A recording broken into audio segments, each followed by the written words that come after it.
İchimizda oqsoqollar o'tiribdi. Oppoq soqolli onaxonlarimiz bor. Uylarda o'tirishibdi.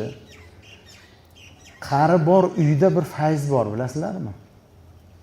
Holbuki u odamlar hech nima ish qilmasa ham uyda o'tirib duogo'y xolosda. Ish boshlayapman, duo qilib bering onaxon deysiz. Falon ishim yurishib qoldi, bir duo qilib bering otaxon deb turib duo so'raydi. Shu duo so'rab ularni ko'nglini ko'tarayotgan odamlar baraka topadi. Aniq baraka topadi. Bu qarib qolgan, vaysi uradi, bitta gapni urmacha qaytaradi deyotgan odam Alloh saqlasin, barakasini ham qochirib yuboradi. Yoshi katta odamlar, keksalar, mayli ular zaiflashib qolgandir, yurolmas, turolmas, taomini to'g'ri yeyolmas. Lekin ularning qalblarida o'ksik bir qalb bor. Qarichilik, mashaqqati, qiyinchilik bor o'ziga yarasha. Shu har bir bitta xonadonda yashayotgan u sog' bo'lsin yo kasallikka chalinib qolgan bemor yoshi katta odam bo'lsin, o'sha odam shu yerda yashayotganligidan rohatlanib yashash kerak. Ortiqcha qoldimda, tezroq ketib qolsam bo'lardi deyotgan bo'lsa, demak o'sha xonadonda bolalari tavba qilsin. Istig'for aytsin gunohiga. Alloh taolo Qur'oni Karimda oyat tushirgan ota-ona haqida. Wa qadha robbuka alla ta'budu illa iyyahu wa bil walidayni ihsana. Imma yablughanna 'indaka al-kibara ahaduhuma aw kilahuma fala taqul lahumā uff wa la tanharhumā wa qul lahumā qawlan karīmā. Wakhfid lahumā janaha adh-dhulli minar rahmah va qur robbirhamhuma kama robbayani saghira. Robbingiz uning o'zigagina ibodat qilishingizni hamda ota-onaga yaxshilik qilishingizni amr etdi. Allohning buyrug'i o'ziga ibodat qilish, Xudoga ibodat qiling va ota-onaga yaxshilik qiling.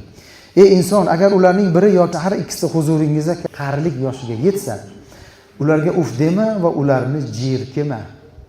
Xudo aytayapti. Demak, bir kun jerkiydi bu avlod deyapti-da Xudo taolo.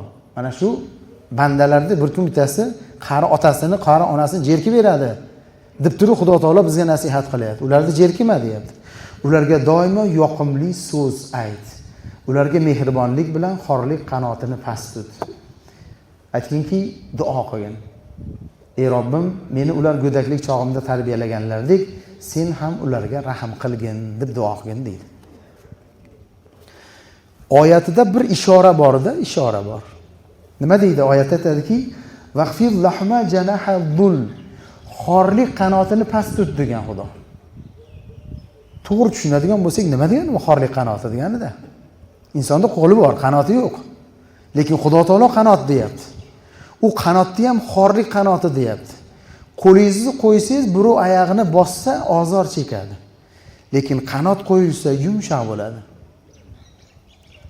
Shuni eng xor holatida qilgin deyapti. Xudo taolo badiiy ma'no bilan ifodalayapti bu narsani. To'g'ridan to'g'ri mehribonlik qilgin, yaxshi gapirgin demasdan, xorlik qanotini past tut, xor qilgin deyapti. Oyog'ini ostiga paypatak bo'lmaysanmi? Xizmatini qilmaysanmi? Duosini olmaysanmi? Nima qilsang qil, qaysi gapni topsang gapirgin, otangni, onangni hurmatini joyiga qo'yib qo'ygin. Xususan keksalashganda deydi. Yosh kattalarida bugungi kunda qadrini, qiymatini joyiga qo'yishlik shu ma'nosi. Va shu bilan birgalikda o'tganlarni ham eslab turishligimiz kerak.